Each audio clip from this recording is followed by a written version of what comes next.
This morning, we're learning more about Seattle Mountain Rescue and the year-round responses they lead. We want to welcome Raquel Lackey and also Doug McCall, along with Ruffles. Of course, we got a special guest here. Thank you all for being here this morning. Yeah, thank you for having us. This is great. Well, Seattle Mountain Rescue has been around since 1948, doing rescues since then. Tell us more about the rescues and the mission.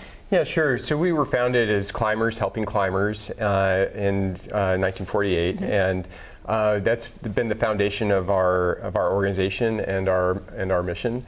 And our mission is to bring everybody home from the backcountry. And we know accidents happen in the backcountry, and we're just privileged to be there to be able to help people in need. Raquel, do you typically see a spike in calls for help during certain seasons?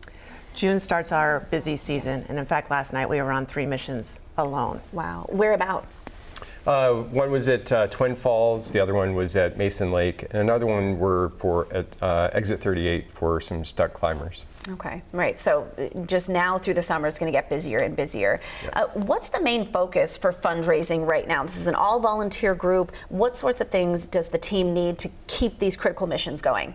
Right now, in addition to our mission of doing the donations consistently throughout the year, we had to sell our older command vehicle. It was nearly 30 years old and too costly to operate anymore. So we're doing a capital campaign to build funds for that with individuals and looking for seeking corporate sponsorship as well. Let's say sponsorship maybe for a vehicle, that would be great. Would be great. Could you tell us about Ruffles' role with the team, which I love that name, by the way. What is Ruffles' main goal when she's on a call? That's great. Ruffles is trained to the national level of crisis response. Okay.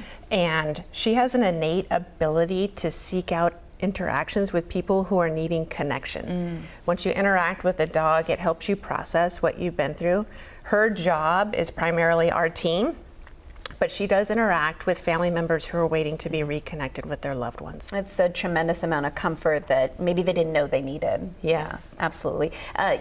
You talked about climbers helping climbers. What does it take to be a volunteer with SMR?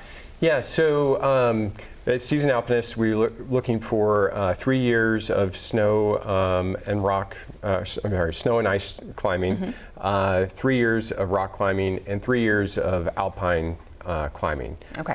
And there's an application process, and that's going to open again probably in the fall, but there's information on the website you can find out about that as well. If you want to learn more about the group and to, most importantly, donate, text the word mountain to 206-448-4545, and we'll send you a link directly to that page. I want to thank Raquel, Doug, and Ruffles for being here, and hope the team gets some rest, and hopefully you don't have too many calls as we have these hot conditions the next few days. Thank you all for being here. Great, thank you so much.